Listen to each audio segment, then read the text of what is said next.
Guys, we've just wrapped up first session back after the King's birthday holiday.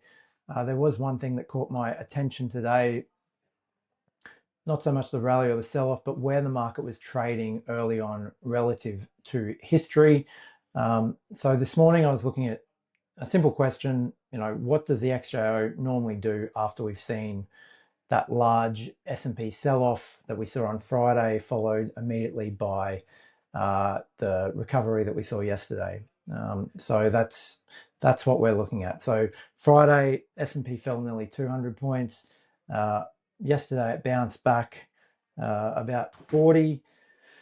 So, my question or thought is, what has the ASX historically done after that sequence? The interesting thing here wasn't where the market opened, it was kind of where it traded at the lows, because at one point this morning the market was trading at a level history almost never sees under these conditions. So let's jump into Mosaic. So what I did,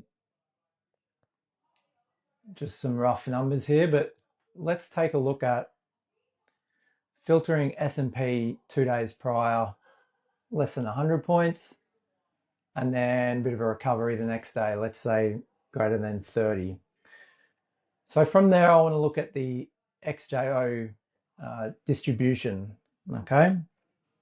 So one of my favorite ways to do this is through the edge overlay model here, because it immediately shows that full range of historical outcomes in a nice, presentable and easy to read form. So not just the average, not just a win rate, the entire distribution here. So what does the data suggest? So if we go back to the chart, obviously closed on Monday. So if we go back to Friday's XJO close and we look at where we were trading at the low this morning when it dumped in that first 15 minutes, down about 140 points.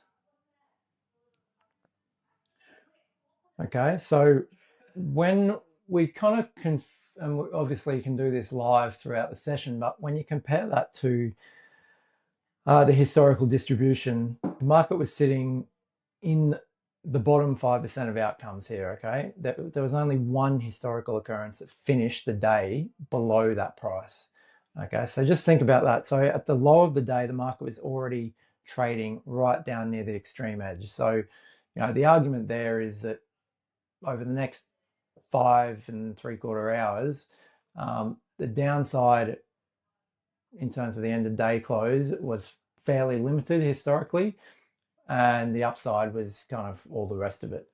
So that's what made it, a really interesting spot. We obviously had that, as you sometimes do, day after holiday, panic on open, or a surge one way on open, and then reversed from there. So I would argue that it really needed, it was a magnet, for want of a better word, higher.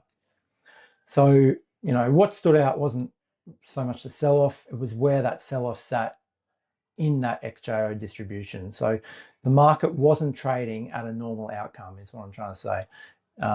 It was trading right at that tail of expectations. So, and that's, a lot of the time, this is where things get really interesting. So, as I said, a lot of traders, they'll look at price in isolation. The beauty of this is that context matters across markets, and we have the ability to kind of see in a very, very black and white, or green and red format, where that price is sitting, okay?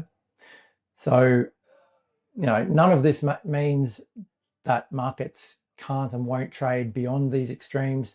Absolutely can. Outliers exist, tail event exists, but this is what I was kind of looking at. The point is, I guess, understanding, where that current price sits relative to history, and then obviously that can inform your decision making. So, as I said, edge overlay give it a try.